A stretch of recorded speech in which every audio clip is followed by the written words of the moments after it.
Hi friends, ഞാനിപ്പോൾ നിൽക്കുന്നത് കോഴഞ്ചേരി മാരാമണ്ണിൽ തിരുവനന്തപുരം RCCയിൽ ഭക്ഷണം കൊടുക്കുന്ന ഒരു ഗ്രൂപ്പിൻ്റെ അടുത്താണ് നിൽക്കുന്നത്. അത് തേജസ് ഗോസ്പൽ മിനിസ്ട്രി എന്ന് പറയുന്ന ആ ഗ്രൂപ്പാണ് RCCയിൽ ഭക്ഷണം കൊടുക്കുന്നത്. അപ്പോൾ അവരിന്ന് ഭക്ഷണം കൊണ്ടുപോകുന്നുണ്ട്. അത് പൊതിയാക്കിയാണ് കൊണ്ടുപോകുന്നത്. അപ്പോൾ നമുക്ക് അവരുമായിട്ടൊന്ന് പരിചയപ്പെടാം. ഇത് ജോൺ മാത്യു എന്ന് പറയുന്ന പാസ്റ്ററാണ് ഇതിന് നേതൃത്വം കൊടുക്കുന്നത്. അപ്പം പാസ്റ്ററെ നമുക്കൊന്ന് ചോദിക്കാം. അപ്പോൾ ഇത് കൊടുക്കുന്ന ആ കാര്യങ്ങളൊക്കെ നമുക്കൊന്ന് കാണാം. ഒരു നേരം ആഹാരം എന്ന സംരംഭം ചെയ്യുന്നത് തേജസ് ഗോസ്പൽ മിനിസ്ട്രി മാരാമണ്ണാണ്. ഇതിന് നേതൃത്വം നൽകുന്നത് പാസ്റ്റർ ജോൺ മാത്യുവും ഭാര്യ ജിനു സിസ്റ്ററുമാണ്.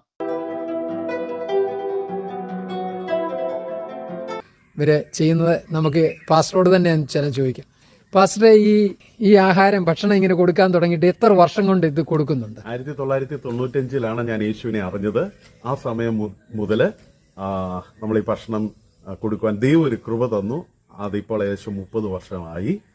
ഇപ്പൊ ഈ RCCയിൽ ഭക്ഷണം കൊടുക്കാൻ തുടങ്ങിയിട്ട് എത്ര നാളായി? ഏകദേശം 11 വർഷത്തോളമായി.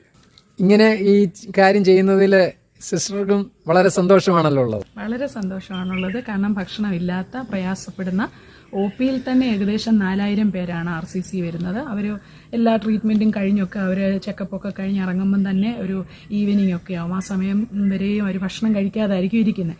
ഞങ്ങൾ വളരെ സന്തോഷമായിട്ട് തന്നെയാണ് ഈ പ്രവൃത്തി പങ്കുചേരുന്നത്. ഇവര് കുവൈറ്റ് ജോലിയുള്ളവരായിരുന്നു. അവരുടെ ജോലിയൊക്കെ അവസാനിപ്പിച്ച് ഇവിടെ വന്ന് ഇങ്ങനെ സേവനം ചെയ്യുകയാണ് ഇവര്.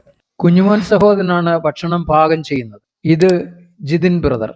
ഈ ജീവകാരുണ്യ പ്രവർത്തനം തുടങ്ങിയിട്ട് 30 വർഷമായി. ആദ്യം സൗജന്യ ഭക്ഷണം കൊടുത്തിരുന്നത് കോഴഞ്ചേരി ഗവൺമെന്റ് ഹോസ്പിറ്റലിലാണ്. അതിനുശേഷം പത്തനംതിട്ട ജില്ലയിലെ വിവിധ ആയുർവേദ ഹോസ്പിറ്റലുകളിൽ സൗജന്യ ഭക്ഷണം വിതരണം ചെയ്തു. ഇപ്പോൾ 11 വർഷമായി തിരുവനന്തപുരത്തെ RCCയിൽ സൗജന്യ ഭക്ഷണം കൊടുത്തുവരുന്നു. പാസ്റ്ററും വിശ്വാസികളും ചേർന്ന് ഇവിടെ തന്നെ ഭക്ഷണം പാകം ചെയ്ത് പാക്ക് ചെയ്ത് ഇവിടെ നിന്ന് ഏകദേശം 120 കിലോമീറ്റർ ദൂരത്തിൽ തിരുവനന്തപുരത്ത് RCCയിൽ ഭക്ഷണം കൊടുക്കുന്നു. ഈ വീഡിയോ കാണുന്ന ആർക്കെങ്കിലും ഈ ജീവകാരുണ്യ പ്രവർത്തനങ്ങളിൽ സഹകരിക്കണമെന്ന് താല്പര്യം തോന്നുന്നുവെങ്കിൽ ഞാൻ പാസ്റ്ററിന്റെ നമ്പർ തരാം. പാസ്റ്ററുമായി കോണ്ടാക്ട് ചെയ്താൽ മതി.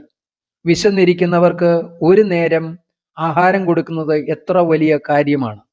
യേശു തന്നെ പറഞ്ഞിട്ടുണ്ട്, ഞാൻ യാഗത്തിലല്ല കരുണയിലത്രേ പ്രസാദിക്കുന്നത് എന്ന്.